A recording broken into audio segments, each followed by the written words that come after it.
Buenas noches, gracias por estar acá. Yo voy a acomodar esto un poco, porque yo no me quiero como sentar acá. Sino... Bueno, esta es la versión en castellano del libro del Kitsch, el llamado libro del Kitsch, El reino artificial sobre la experiencia Kitsch. Salió el año pasado y bueno, se puede encontrar en Caracas a un precio un poco exorbitante. Pasé toda la tarde hablando con el distribuidor tratando de lograr que le bajen el precio.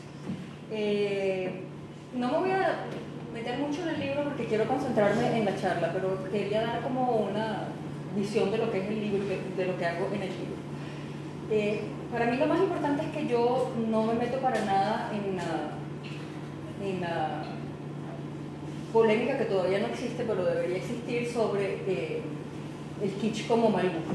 A mí eso no me interesa. Pienso que el kitsch es un fenómeno cultural mucho más amplio que las nociones estéticas de bueno o mal gusto, y me salgo totalmente, eso simplemente ni siquiera abordo eso en este libro. En este libro lo que yo hago es presentar al kitsch como un fenómeno cultural, o sea, una sensibilidad estética que surge, a mi modo de ver, en el siglo XIX, o que más bien surge masivamente en el siglo XIX a raíz de la industrialización. Y lo veo como una reacción un poco contradictoria al impulso de la modernización, en el sentido que en el siglo XIX pienso que se viven dos cosas, bueno, se viven muchas cosas, pero se vive por un lado el entusiasmo de la modernización y de la tecnología, y de la idea que empieza en ese momento sobre el futuro, la idea del progreso, y por otro lado, lo que yo propongo en este libro es que hay una añoranza, que al mismo tiempo se produce una añoranza por lo que se está quedando atrás, por lo que se está perdiendo, sobre todo por una relación con la naturaleza, por una cierta relación con la naturaleza, pero también por las tradiciones, etc. El equivalente de lo que hoy en día sería,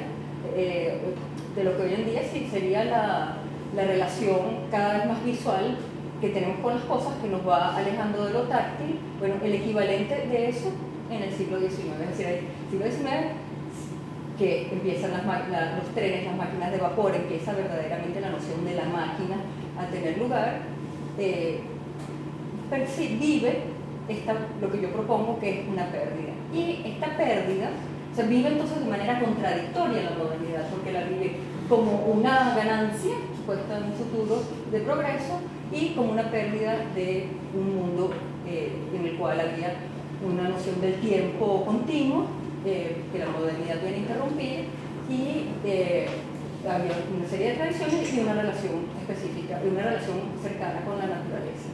No la naturaleza divinizada o teologizada de los siglos anteriores, pero todavía una relación más cercana con la naturaleza. Entonces yo digo que en el siglo XIX esta contradicción se cristaliza en los objetos bajo vidrio, que son producidos en masa a partir de 1850. Había un impuesto muy fuerte sobre el vidrio y que es eliminado más o menos en 1840, y de ahí se arranca una producción masiva de objetos bajo vidrio. Están, por ejemplo, los animales disecados, los pájaros, las mariposas bajo vidrio, y también cosas botánicas bajo vidrio. Está el auge de los acuarios, está el auge de los pisapapeles, que se convertirán en el objeto emblemático por excelencia del kitsch.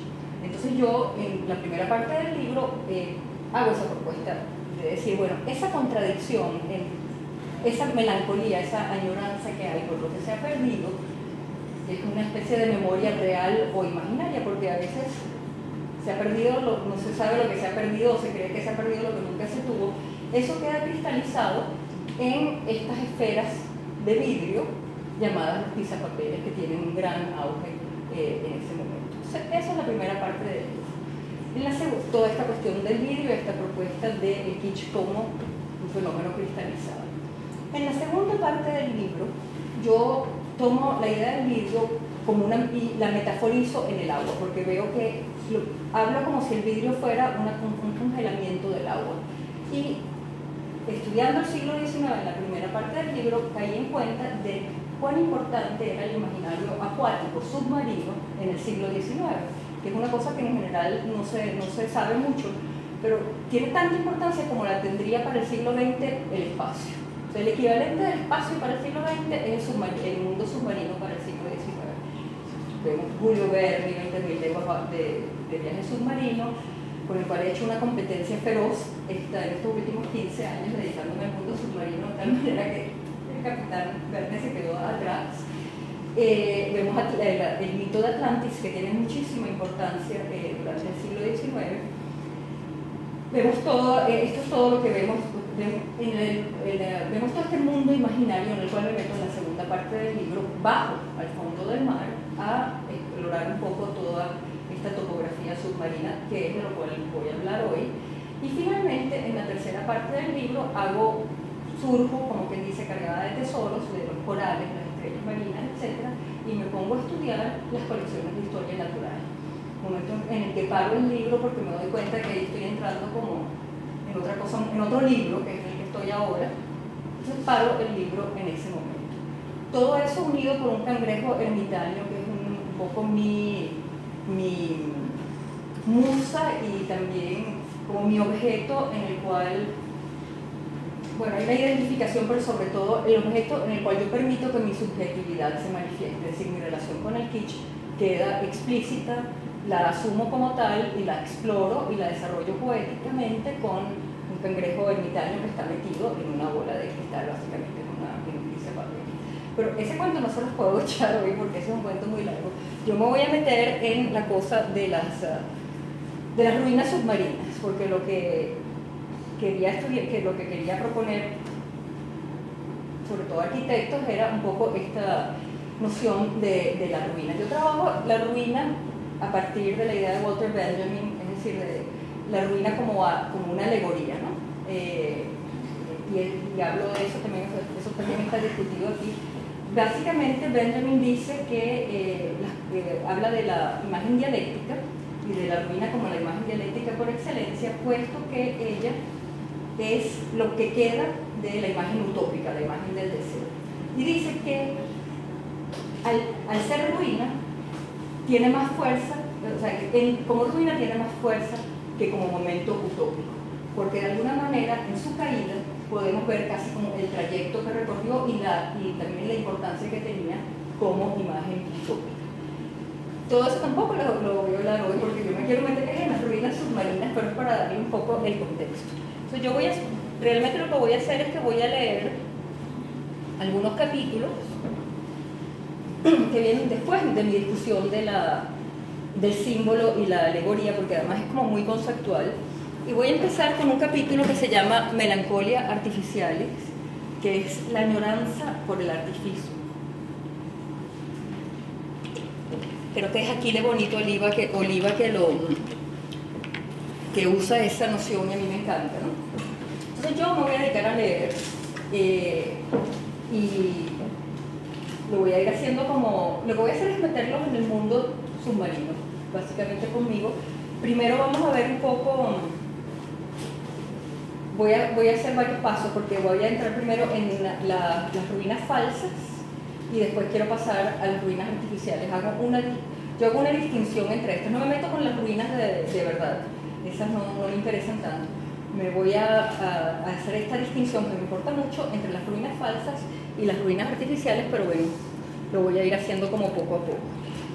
Quiero como quitarme esta... Bueno, entonces Melancolia Artificialis. Cuando Philip Goss, en su famoso manual de 1854, El Acuario, desvelamiento de las maravillas del fondo del mar, sugiere a los nuevos coleccionistas que utilicen yeso para evocar las formas irregulares de las rocas, alude sin saberlo a una tradición que lo precede en varios cientos de años, la saturada y torturada estética rocosa de las grutas artificiales, la cual eventualmente abriría el camino al rococó. Este largo proceso de paisajismo artificial o imitación de la naturaleza, iniciado a fines del siglo XIII, culminó en el XVIII con las ruinas y grutas falsas de los jardines de fantasía, trasladándose pocas décadas después a esos paisajes submarinos en miniatura que recuerdan a ciudades sumergidas, los acuarios. Bueno, aquí yo tengo, por supuesto, uno de mis acuarios emblemáticos, ¿no? Forma de decoración que inspiró a todo un estilo arquitectónico, las grutas simuladas proporcionaron con su oscuridad e irregularidad un contrapunto a la ligereza y linearidad del neoclasicismo renacentista, oponiendo al impulso racional una estética basada en la sinuosidad de las formas orgánicas. Producto de la erosión gradual ocasionada por el agua, las formas retorcidas y la áspera textura de las grutas naturales fascinaban al convertir la descomposición orgánica en paisaje escultural, ilustrando con ello el modo de permanencia relativo de la naturaleza, uno en constante transformación. La atmósfera sombría, húmeda y claustrofóbica de las grutas creaba un escenario único. En ellas, la descomposición se imbuía del aura de lo extraño, desconocido y secreto, representando en la plenitud de su gloria aquellos misterios de la naturaleza tan atractivos para el espíritu místico del siglo XVI. Continuando una larga tradición devocional y contemplativa, las grutas eran utilizadas como lugares de reunión por intelectuales y artistas, o convertidas en santuarios por príncipes melancólicos como Francisco I de Médicis. Ah, no, me fuiste, no me sirve. ¿Eran los del lado? Ok. Bueno, aquí tienen, no era la idea, pero bueno, aquí hay algunos acuarios. Ah, ese es el cangrejo ermitaño. Resulta que el PowerPoint se me ha ido como, bueno, paseo por las imágenes. Ok, esto era lo que yo quería llegar. Esta es la gruta de Ludwig de Baviera. Ludwig de Baviera, ustedes saben, el llamado Rey Loco, en uno de sus castillos, tenía esta gruta, que no es submarina, pero es en una cueva, y él se paseaba ahí, había cisnes, etc. Entonces yo lo uso porque es, bueno, es como muy elocuente para lo que estoy tratando de decir. Y me perdona si estoy un poco vacilante con la lectura, pero es que los lentes de contacto que tengo como que no me están funcionando muy bien. Así que aviso que estoy vacilando así porque de repente me cuesta un poco como enfocar una pequeña lucha. Bueno, la estética de las grutas enfrentó las mismas contradicciones que el estilo grotesco, término tocayo que se aplica a la ornamentación cargada de hojarascas y criaturas imaginarias. A pesar de haber comenzado con pinturas halladas en grutas romanas, la llamada pintura grotesca, cuya figuratividad orgánica quedaba naturalmente distorsionada por las formas de las rocas, el estilo grotesco llegó a representar irónicamente justo lo opuesto de lo natural. Representaba lo raro y fantástico, provocando aquel horror divino característico de los primeros acercamientos seculares a una naturaleza que hasta entonces había sido considerado dominio exclusivo de una actividad divina y oculta, convirtiéndose más adelante en objeto de interminables disecciones científicas. A pesar de su aparente culto a la naturaleza, muchas grutas distaban de ser naturales. Las grutas falsas, como la de Ludwig, se remontan hasta el siglo XIII, al castillo francés de Hesdin, cuyas 25 millas de jardines, aproximadamente 40 kilómetros, estaban adornadas con cuevas artificiales. El propio castillo se enorgullecía de una galerie o joyeuse, galería de diversiones, en la que se imitaba y mostraba el granizo, la nieve, la lluvia, los truenos y los relámpagos. Existían dos estilos en la decoración de grutas: la cueva montañesa, preferida por las personas de gustos ermitaños, y la gruta submarina, más frívola y extravagante, que incluía con frecuencia estalactitas falsas o transportadas y cuyas superficies fueron descritas por el principal teórico del arte en el Renacimiento como cubiertas de objetos perforados y retorcidos creados con pequeños trozos de piedra pómez o pumita travertina. Ovidio llamaba a este tipo de pumita piedra pómez viva, y pude ver, porque estoy citando al teórico, que colocaban también cera verde con el fin de imitar el aspecto fibroso de una caverna cubierta de musgo. cierro cita. O sea que se ve cuán elaboradas eran estas grutas falsas, ¿no? O forradas de conchas a fin de producir un efecto submarino. Y cito de nuevo, una superficie realizada con diversas clases de conchas y ostras y demás seres marinos, algunos volteados y otros colocados en particiones de acuerdo a la variedad de sus colores en un delicioso artificio. Esas todavía pueden verse. Las otras, las montañesas son, yo no creo que quedan muchos ejemplos de esas, pero las grutas que están como forradas con conchas se ven todavía en Europa. Consideradas en un principio objetos preciados de colección a causa de sus extrañas formas y su escasez, estas verdaderamente son reliquias, pero yo quise poner esta imagen acá porque texturalmente da la idea de lo que estoy hablando, ¿no? Consideradas en un principio objetos preciados de colección a causa de sus extrañas formas y su escasez, las conchas se convirtieron en el siglo XVII en un elemento decorativo sumamente popular. Mientras que como rarezas estos polimórficos tesoros habían sido valorados por su singularidad, este es el caso de estas. Estas son reliquias, o relicarios, perdón. En este caso no contienen reliquias, pero se supone que son una cosa maravillosa y por eso están montadas de la manera que están montadas, siguiendo la tradición de los relicarios. Entonces, mientras que como rarezas estos polimórficos tesoros habían sido valorados por su singularidad, que el siglo XIX prontamente uniformó en cuidadosas categorías y selecciones, en tanto ornamento lo que hacía a las conchas deseables era la irregularidad de su textura, la cual, al cubrir grandes superficies, imitaba la porosidad de las rocas, creando un interior imaginario de gruta oceánica. O sea que simplemente es a través de la continuidad, ¿no? A través de la continuidad porosa de las conchas se crea el efecto gruta. La rocaille o imitación de roca, nombre de este último tipo de decoración con conchas, provocó el entusiasmo del manierismo, arraigándose especialmente en Inglaterra. Ya a mediados del siglo XVII, la mayoría de las mansiones de nobles y aristócratas poseía una habitación, un ala del edificio o hasta una casita campestre adornadas con una especie de decoración pompeyana, pues su combinación de formaciones rocosas y motivos marinos recordaba los frescos que comenzaban a surgir de aquella enterrada ciudad italiana descubierta a finales del siglo XVI. La artificialización de la naturaleza iniciada con las grutas falsas estaba directamente relacionada a la desaparición gradual de todo un reino de significación, aquel de un mundo natural dotado de atributos místicos, ya sea por la Iglesia, para quien la naturaleza representaba un poder divino monoteísta, o por las ciencias ocultas, cuyo animismo policéntrico había calado profundamente en la cultura popular.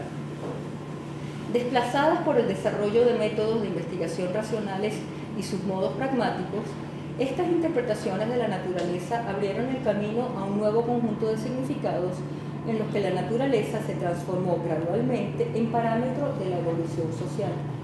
Tan pronto quedó desmantelada como símbolo de intervención divina, la naturaleza perdió la vitalidad metafórica asociada con la creación, convirtiéndose en el emblema muerto de este significado anterior.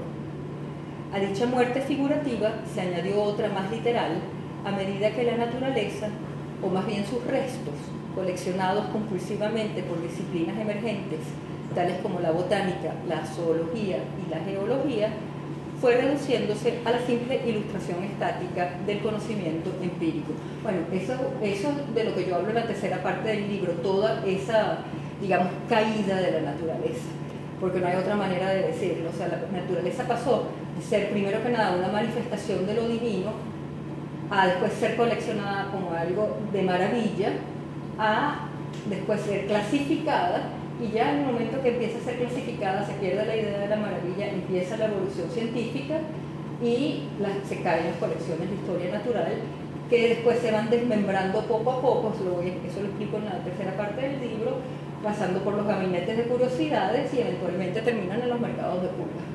Lo que encontramos en los museos de ciencias de historia natural hoy en día son los restos de las grandes colecciones, en gran parte. Bueno, eso es muy interesante porque es lo contrario de lo que sucede con el mundo del arte. En un momento dado convivían y en un momento dado las colecciones de ciencias naturales tenían el mismo valor que las colecciones de arte. Pero cuando empieza el desarrollo científico, que pierde valor la naturaleza, entonces los museos, o sea, el arte y los museos de arte empiezan a tomar un auge enorme y en la misma medida que lo pierden las cosas, las llamadas naturalia, cosas naturales.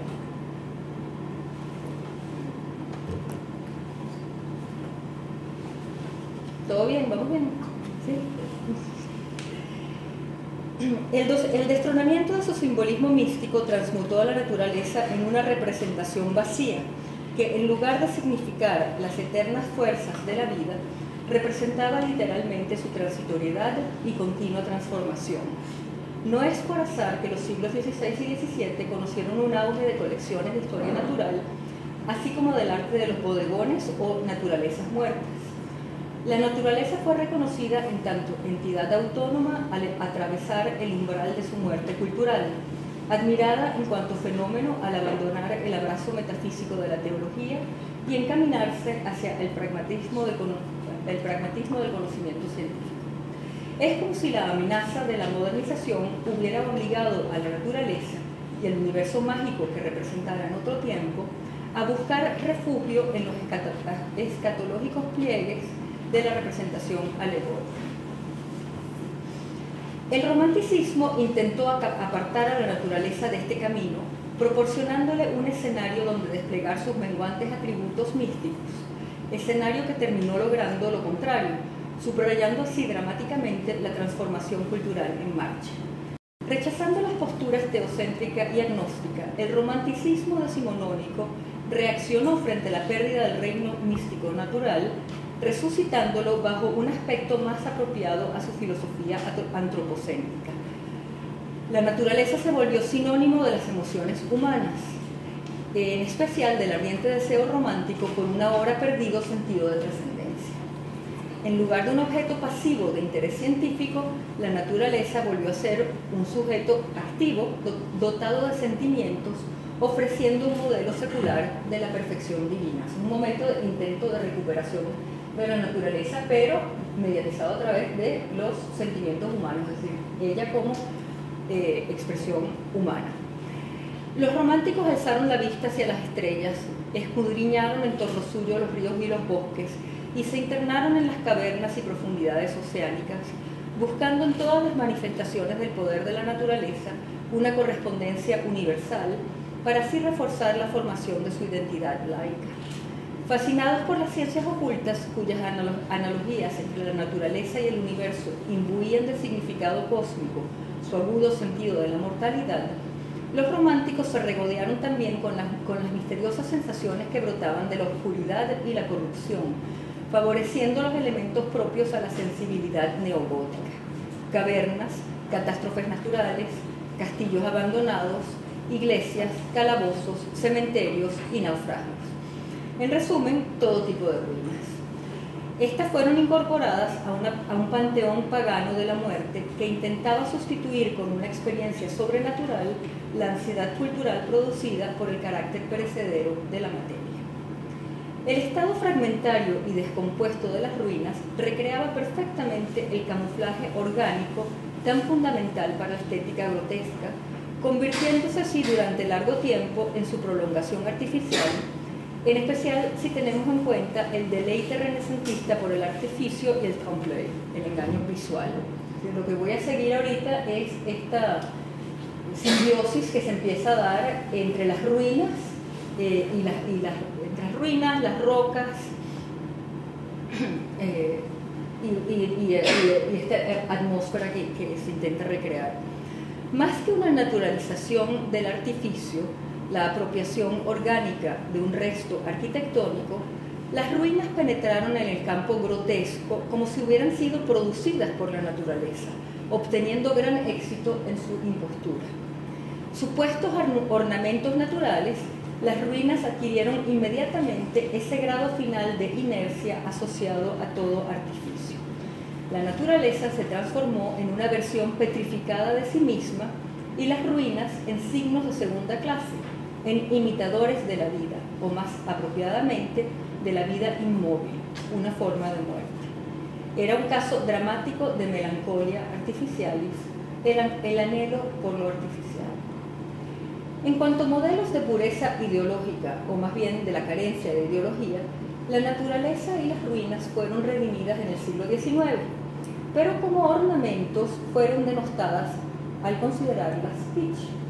Esta asociación literal y no figurativa del artificio con la muerte es la contrapartida de la presunción de que la naturaleza, a causa de sus cualidades vitales, es también auténtica y trascendental, mientras el artificio, y en realidad toda la cultura, si a eso vamos, ha de ser falso y superfluo, pues interviene sobre la materia prima natural, invistiéndola con un significado extrínseco. Bueno, este es así como mi gran argumento que todavía sigo desarrollando en otros trabajos en contra de la idea de la autenticidad, básicamente, ¿no? O sea, basar la autenticidad en la idea de lo natural, que es la posición esencialista, para mí es absolutamente una distorsión, una falsedad.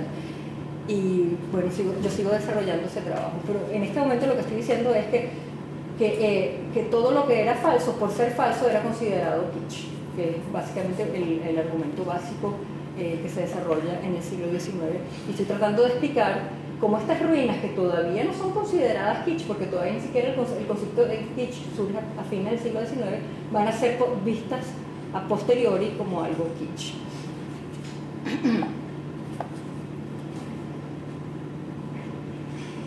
Y ahora me perdí. Ok, este uso de la naturaleza como parámetro de legitimidad y otorgadora del valor cultural ignora que la percepción humana es por definición artificial, ya que requiere la traducción. ¿Esto lo leí ya? No importa, lo vuelvo a leer porque de todas maneras es importante, pero es que perdí mi marca. Está bien. Este uso, ¿sabes lo que pasa? Que me cuesta leer del libro. Estoy acostumbrada a leer de mis trabajos del papel, y el leer del libro es otra tipografía y me cuesta manejar. Estoy como jugando con el objeto todo el tiempo, pero no lo puedo como... Bueno. Este uso de la naturaleza como parámetro de legitimidad y otorgadora del valor cultural ignora que la percepción humana es por definición artificial, ya que requiere la traducción de la naturaleza en la cultura, la conversión simbólica de las cosas en representaciones. El lenguaje es el ejemplo básico, con el fin de comprender el mundo y poder actuar sobre él.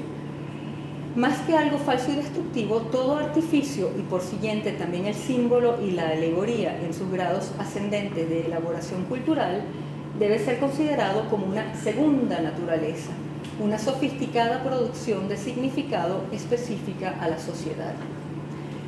La fascinación moderna por las ruinas puede ser rastreada hasta una extraña moda paisajística que tuvo lugar entre 1770 y 1790 en los jardines ingleses y franceses, cuyos remanentes aún pueden verse hoy en día. Esto es una ruina falsa, el jardín de Besse.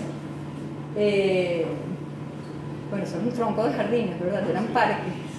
Esta es una de las más maravillosas. Fue elaborado así, para que fuera una ruina. Creció como ruina. Un poco como pasa con los edificios aquí que se vuelven ruinas antes de ser inaugurados. Solo que él fue hecho así, todo para que fuera como una ruina.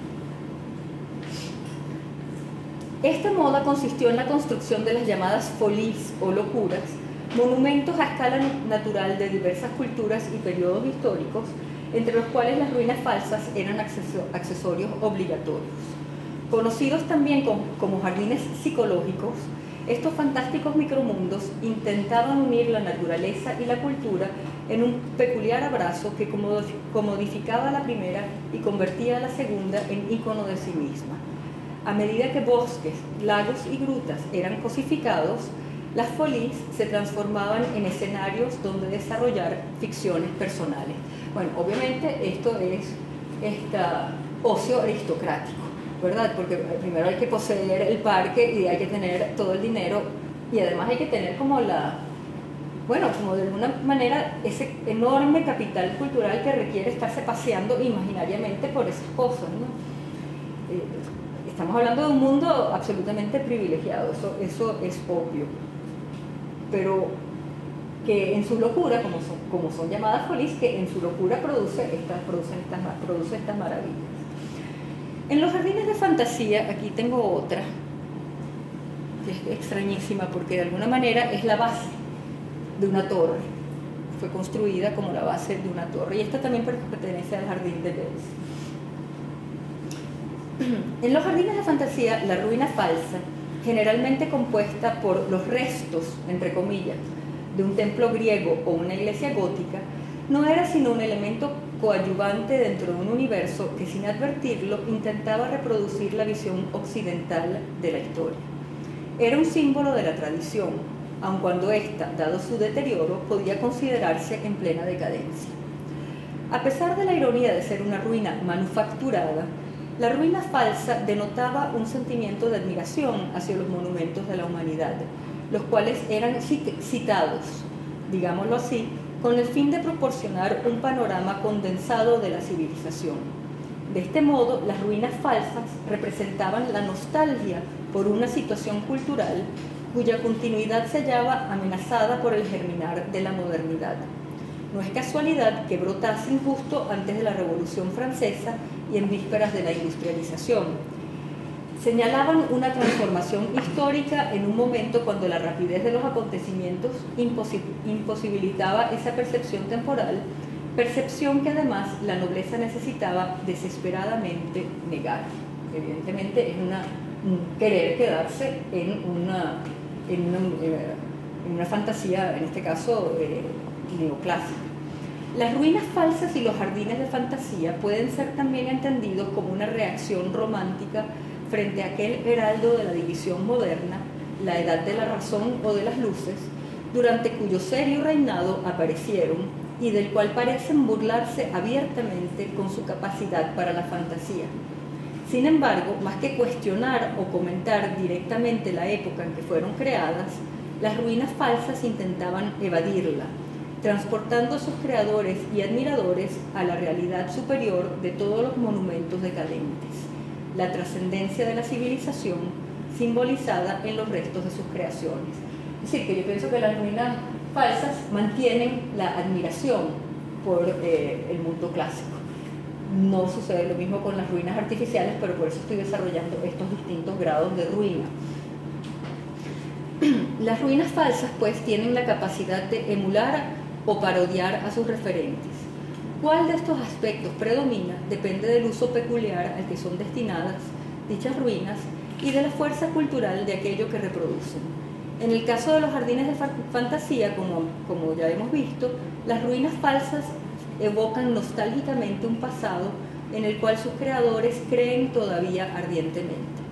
Esta creencia erosiona la parodia y reafirma el significado original con doble fuerza, pues a pesar de que las ruinas falsas suspenden temporalmente la jerarquía entre realidad y representación, su significado simbólico queda finalmente reforzado.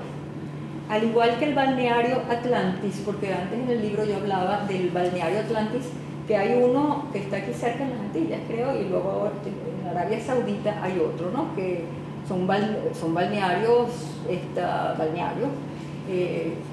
en particular recrea toda la fantasía de Atlantis.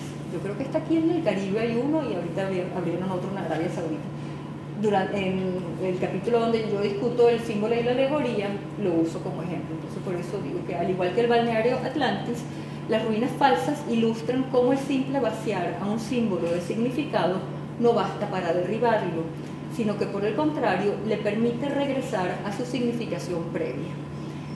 Si las ruinas falsas producen la momentánea impresión de parodiar la veneración de Occidente por sus monumentos del pasado, esta impresión no tarda en ser reemplazada por la convicción de que más que simples ornamentos, significantes vacíos de emblemas anacrónicos, estas ruinas son representantes fidedignas de la tradición clásica tan estimada en esta cultura. Independientemente de cuán falsas sean, El eco de la antigüedad clásica, tanto de Occidente como de una versión de la tradición oriental, implícito en las ruinas de los jardines de fantasía, la sitúa en una posición imitativa y no dialéctica. O sea, no es la ruina dialéctica de Benjamin. Esta es una ruina que es verdaderamente, continúa en admiración de la imagen utópica, aunque sea decaída. Solo cuando estas ruinas experimentan el abandono, la auténtica subordinación al paso del tiempo, adquieren la perspectiva necesaria para hablarnos, entre comillas, dialogar dialécticamente, de su periodo cultural y de las ansiedades del mismo. Las ruinas reemplazan la totalidad abstracta de la progresión histórica, la inscripción de un acontecimiento en la continuidad cronológica, por la fragmentación concreta del declinar histórico. En ellas, la continuidad temporal queda materializada por la transformación espacial. Este deslizamiento del tiempo al espacio y de la unidad a la dispersión concretiza la memoria mítica a medida que ésta abandona la esfera del conocimiento intelectual por aquella de la percepción sensorial, algo parecido al modo como las fotografías capturan momentos cuya evanescencia temporal queda enfatizada por su transcripción a un registro espacial. A pesar de su situación deteriorada, sin embargo, las ruinas clásicas pueden superar fácilmente sus implicaciones como memento mori o recordatorios de la muerte. En su nostálgica alusión a una antigüedad cuya habilidad para sobrevivir supera su transitoriedad temporal, las ruinas clásicas transforman la decrepitud en una afirmación de resistencia, convirtiendo su tenacidad en una forma de trascendencia. Contemplad cómo seguimos en pie a pesar de todos los destrozos del tiempo, parecen proclamar. Rebosantes de autoridad cultural, las ruinas clásicas se nos presentan menos como residuos de tiempos pasados que como su testimonio. Al mirarlas, vemos más allá de la tradición a las que vemos más allá de ellas la tradición a las que pertenecieron, pasando por alto su situación actual en aras de la gloria simbólica y el valor universal que se les atribuye. Esta negación del tiempo se complica en las ruinas falsas, donde la melancolía de la muerte es exacerbada por la artificialidad. Al reemplazar el desgaste natural por su significación cultural, el artificio añade un nuevo nivel de pérdida. La representación simbólica de los ciclos naturales es alegóricamente asesinada y reemplazada por una narrativa intensamente codificada.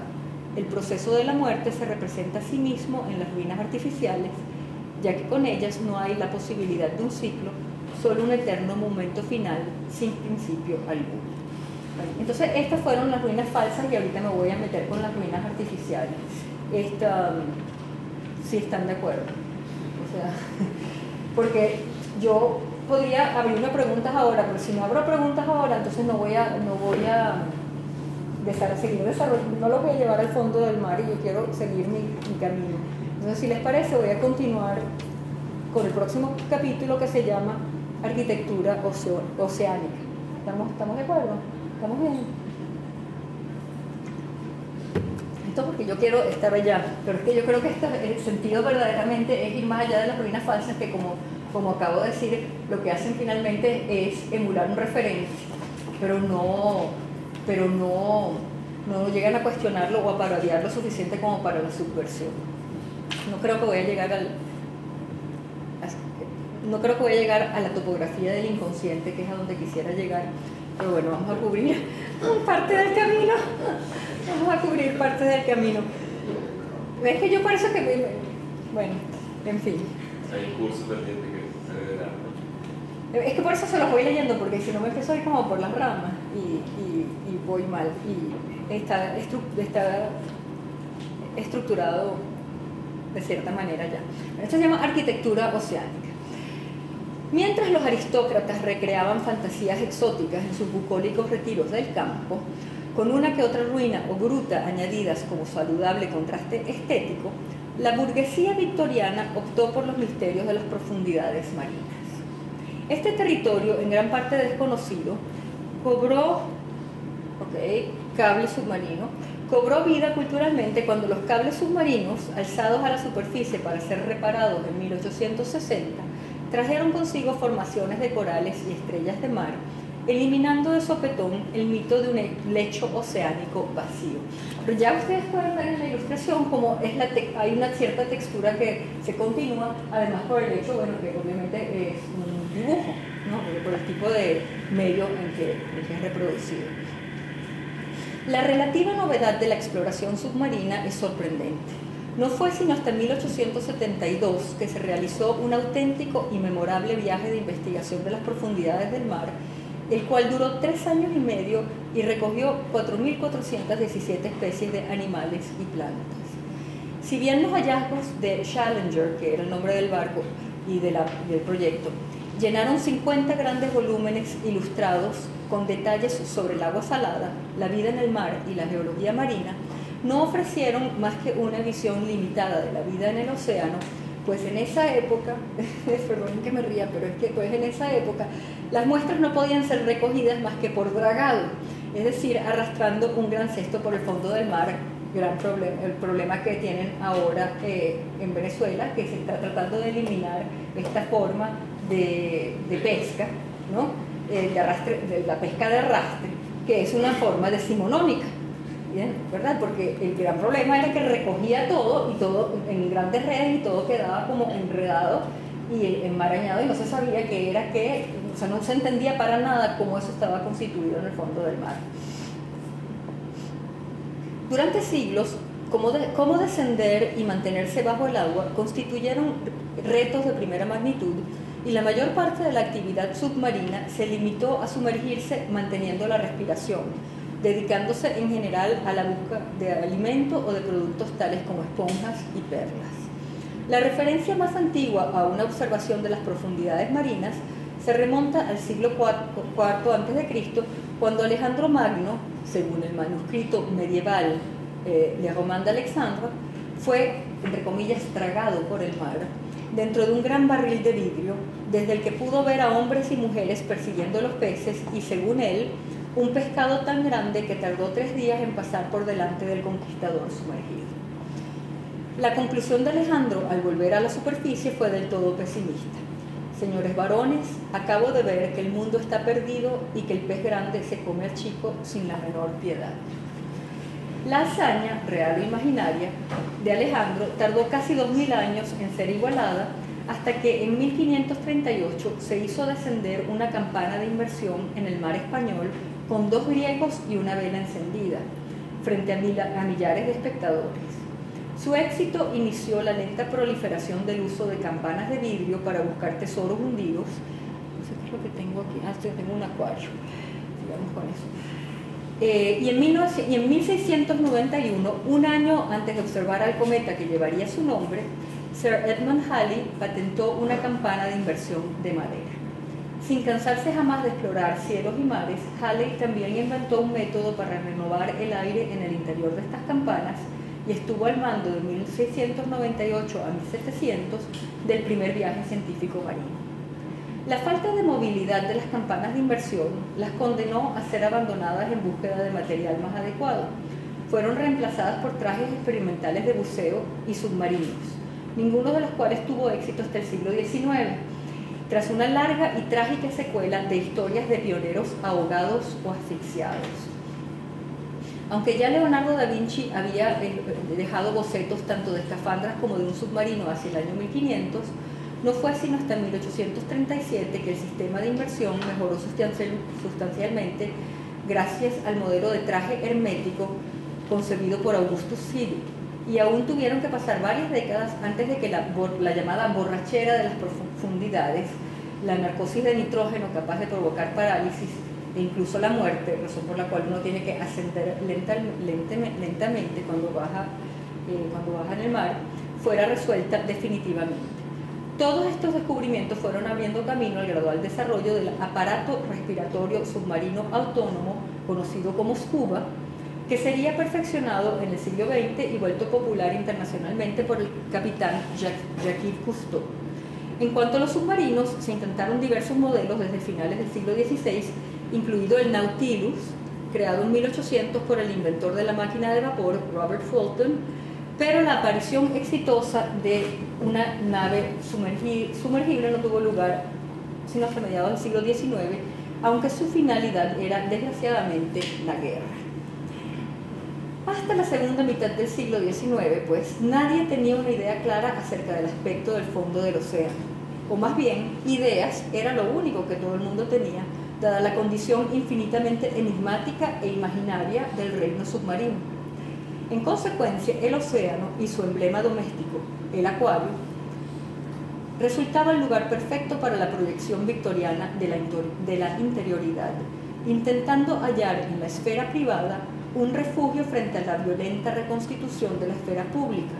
Las acomodadas clases medias europeas realizaron un gesto... aquí perdí un poco las acomodadas clases medias europeas realizaron un gesto completamente opuesto al de sus predecesores aristocráticos, quienes habían creado exteriores pintorescos a fin de evitar la claustrofóbica atmósfera del mundo interior de las cortes. O sea, son dos gestos completamente distintos, ¿no?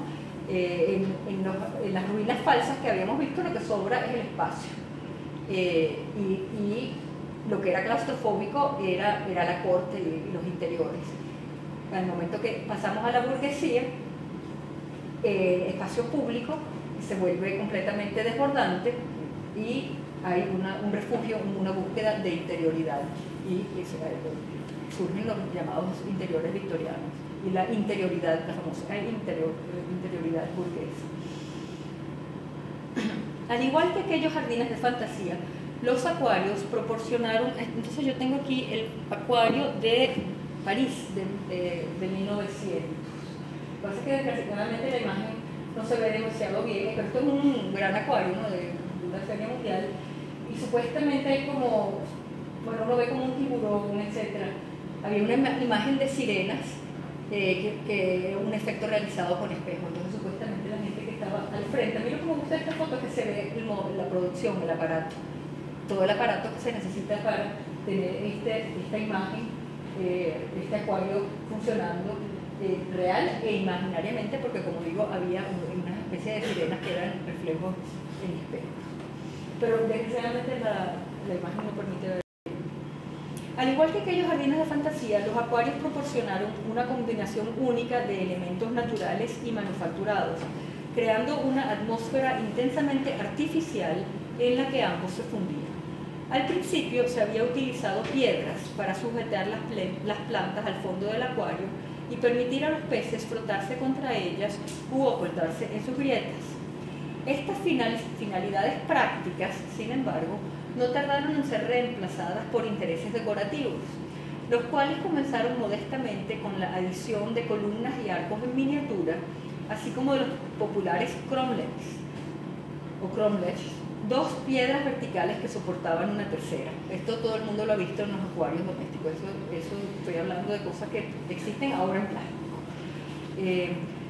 No tardaron en ser considerados indispensables los castillos de terracota sumergidos, los arcos y faros, los cisnes e incluso los pequeños chalets suizos, todos los cuales no eran más que una extensión de las rocas alpinas y la rocalla, que realizadas con cemento romano o de Portland, proporcionaban una pintoresca imitación de rocas. Entonces vemos la continuidad de las grutas y de las ruinas falsas, que ahora en miniatura. Partiendo de la estética grotesca en la que las ruinas, así como las rocas falsas, se habían convertido en parte integral del paisaje orgánico, las ruinas artificiales de los acuarios crearon un escenario submarino de castillos ruinosos, torres caídas y palacios cubiertos de musgo que alzaron a un grado sin precedentes el encanto característico de las ruinas. Bueno, esto es nada más una imagen de uno de los manuales que está en boga en ese tiempo, pero que también él trata de retratar el mundo submarino, ¿no? Los manuales de acuarios manifestaban algunas reticencias frente al alcance de tales decoraciones. Después de todo, la misión principal de estos océanos de imitación, porque así eran llamados los acuarios, océanos de imitación, era supuestamente educativa. Y con frecuencia insistían en que sus lectores utilizaran tanto materiales orgánicos como artificiales de manera natural y elegante, lo cual evidentemente quedaba abierto a una amplia interpretación. Tal control no había de durar mucho tiempo. En una hora maldita, según escribiera William Alford Lloyd, superintendente del acuario del Palacio de Cristal de Sydenham, en el manual oficial de dicha institución, en 1881, que no es este, porque él no se hubiera permitido este tipo de decoración ni en el manual, la fantasía se apoderó, entonces en una hora maldita, dice él, la fantasía se apoderó de acuarios públicos y privados. Los acuarios de Hannover y París fueron decorados cual grutas, con rocas fuera de los tanques, proyectándose desde las paredes, colgadas de los techos y surgiendo de los suelos. Y lo que era peor, a pesar de ser sucias y peligrosas, estas exhibiciones resultaban en extremo gratificantes para las personas carentes de educación artística. O sea que ya ahí, en 1850, empieza el problema del kitsch. O sea, porque son ruinas artificiales, son consideradas ya de mal gusto o de poca educación, ¿verdad? Porque la educación exige, la gran educación exige que sean reales u orgánicas. Lo que podría parecer una representación de la pérdida melancólica, con las ruinas suministrando la representación. Ok, esto es una pequeña trampa, ok, porque esto no es una ruina submarina, pero no tenía ninguna disponible. Esta, que es lo que ustedes tienen en la tarjeta, verdaderamente es una ruina para torta. Y lo que ven ahí son como Oreo, galletitas Oreo. Yo no sé lo que son, pero de todas maneras, como es tan parecida a la ruina de los acuarios, vale. Esto es así como un salto poético que estamos pegándonos juntos, ¿verdad? Para tener así como el referente en mente. Lo que podría parecer una representación de la pérdida melancólica, con las ruinas suministrando la representación atmosférica de una sensibilidad cultural en boga, fue interpretado por muchos como la pérdida ignominiosa de algo igualmente elusivo, el buen gusto.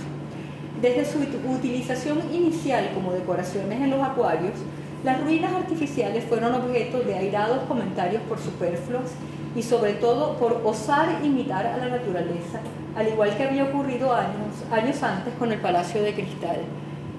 Que estoy buscando.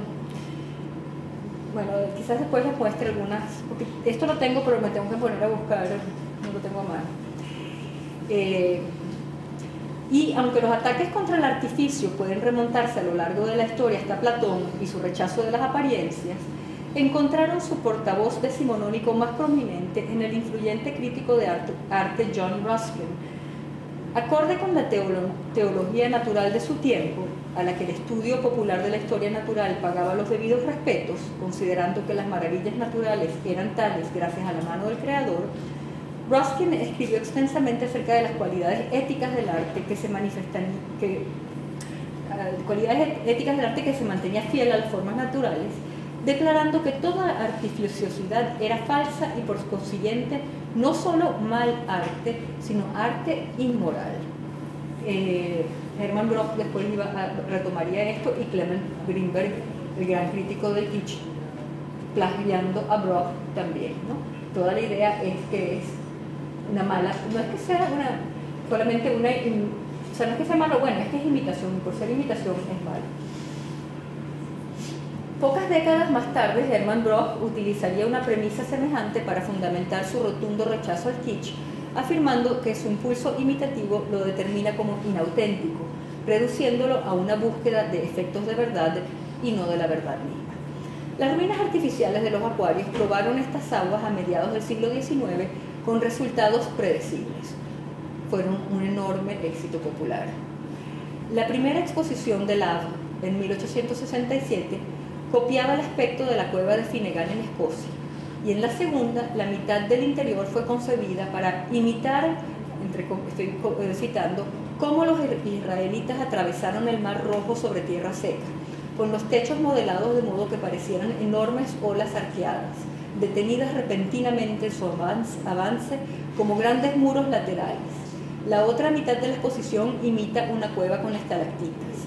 Entre ambas se alza lo que parece, pero no es, una masa de carbón abandonada que soportaría el techo de una mina imaginaria, y en su exterior el edificio ha sido diseñado para dar la impresión de una enorme roca estratificada. Unidos, o sea que más elementos no podía tener, ¿no? Eso era como la conjugación total, así como cinemascope total. Unidos por su elemento común, las rocas, los acuarios y el campo emergente de la geología coreografiaron una arquitectura oceánica, y estoy citando porque ese es el nombre que le daban, que produjo, y cito, grutas geológicas que no enseñan geología, una gruta azul de Capri iluminada en el lugar equivocado y con los espectadores en el extremo incorrecto, estalactitas iluminadas con llamas de colores, arcos góticos en ruinas y muchas otras fantasías. Esto es Lloyd que está criticando. Lloyd, al igual que otros expertos, Lloyd siendo el que dirigía el acuario del Crystal Palace, ¿no? Al igual que otros expertos en acuarios de la época, estaba fuera de sí, aunque pocos se expresaron sobre el tema con el mismo fervor. Citando a Ruskin, Lloyd tenía dos razones principales contra esta decoración supuestamente abominable. El que en lugar de representar su objeto, se limitaba a imitarlo, y el que careciendo de todo propósito, era un trabajo inútil. Para reafirmar su opinión acerca de lo malas que son la imitación y la inutilidad, Lloyd intentó demostrar que la imitación lleva a un sentido de incongruidad entre la realidad y el artificio, ignorando él mismo que la imaginación es fundamental para apreciar el arte y la ficción.